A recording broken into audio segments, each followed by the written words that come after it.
Просечната нето плата во февруари годинава изнесувала 46.159 денари, покажуваат податоците на Државниот завод за статистика. Во споредба со истиот месец минатата година, платата е зголемена за 7,2%, но бележи мал месечен пад во однос на јануари, кога изнесувала 46.617 денари. Овој пад според статистиката изнесува 458 денари. Индексот на месечна промена е 99%. Годишниот раст на платите е поттикнат од зголемување во неколку дејности. Највисок раст од 12,3% е забележан во административните и помошните услужни дејности. Следуваат рударството и вадењето камен со 10,6%, како и секторот за снабдување со вода и управување со отпад со 9,4%.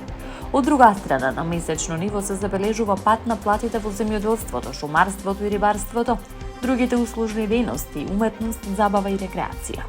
Според Државниот завод за статистика, просечната нето плата за првите 2 месеци од годината изнесува 46.388 денари, додека за периодот декември 2025 февруари 2026 достигнува 46.555 денари.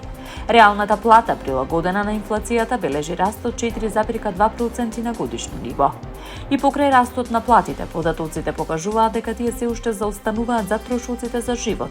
Според синдикалната минимална кошница во февруари за основните потреби на едно 4-члено семејство биле потребни 67.382 денари, што значи дека просечната плата покривала околу 2/3 од тие трошоци. Во април, минималната кошница дополнително пораснала на 68.797 денари. Според пресметките, трошоците за живот од почетокот на годината месечно се зголемуваат во просек за околу 826 денари.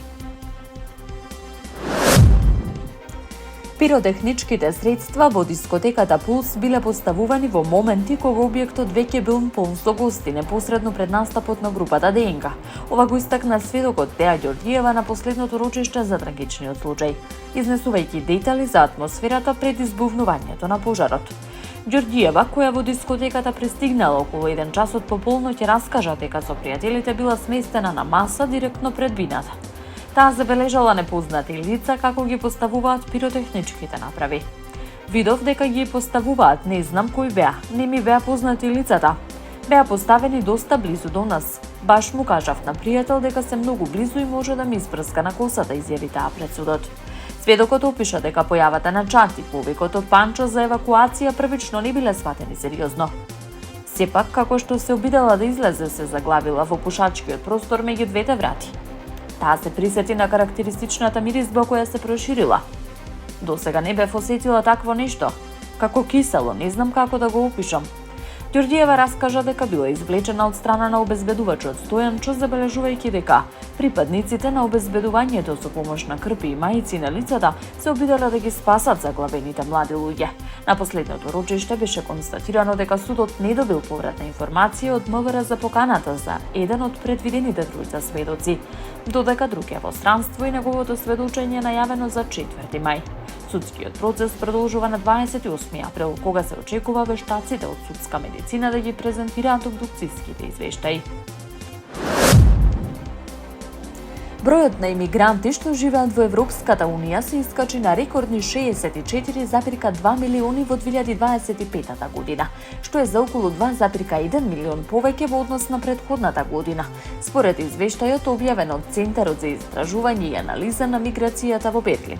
Бројката се споредува со 40 милиони во 2010 година, се вели во извештајот, повикувајќи се на податоци од Евростат и Агенцијата за бегалци на Обединетите нации.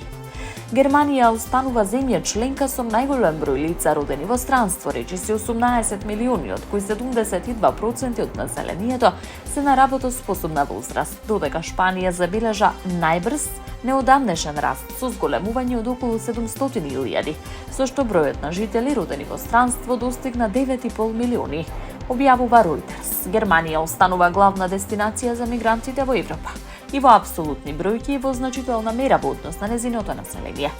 Студијата покажа дека миграцијските модели се нееднакви низ цела Европа, при што Луксембург, Малта и Кипар имаат поголем процент на имигранти во однос на големината на нивното население.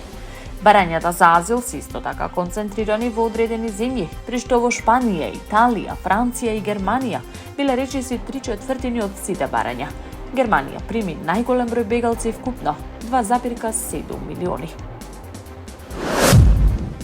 Техеран е подготвен за преговори штом Соединетите Американски држави ја укинат блокадата, изјави иранскиот амбасадор во Обединетите нации Амир Саид Иравани, како предуслов за каква било нова рунда преговори. Иравани изјави дека Соединетите Американски држави мора да престанат да го кршат прекинот на огнот, пишува иранскиот медиум Шарк, објави Ал Џезира. Штом блокадата биде укината, следната рунда разговори ќе се одржи во Исламабад, рече Иравани, додавајќи дека Иран е подготвен за какво било сценарио. Ние не ја започнуваме војната агресија, ако бараат политичко решение, ние сме подготвени, ако бараат војна. Иран е подготвен и за тоа, заклучи иранскиот амбасадор. Во исто време, продолжувањето на преговорите се понеизвестно.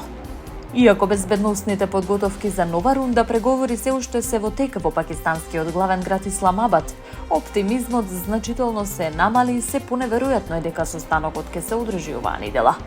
Тензиите растат и на терен. Иран повторно се закани дека ќе нападне американски и израелски цели ако продолжи како што тврдат агресијата на Техеран. Висок воен командант ги предупреди соседните земји дека би можеле да останат без нафта ако дозволат нивната територија да се користи за напади врз Иран.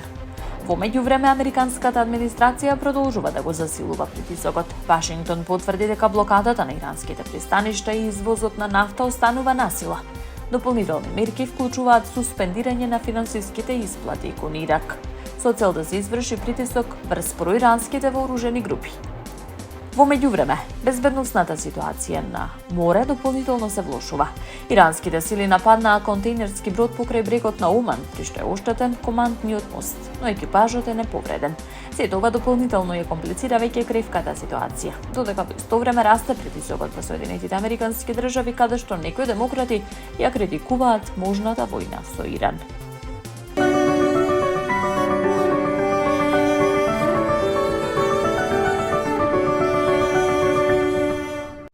Времето денеска променливо облачно со повремени врнежи од дожд, пообилни во западните и јужните делови.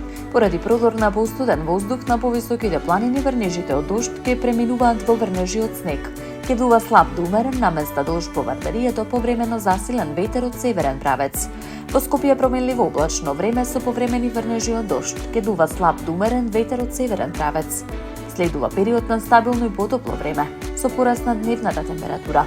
Утрата ќе бидат посвежи, а утре и в петок наместа се очекува утринската температура да се спушти под 0 степени, соопшти управата за хидрометеоролошки работи.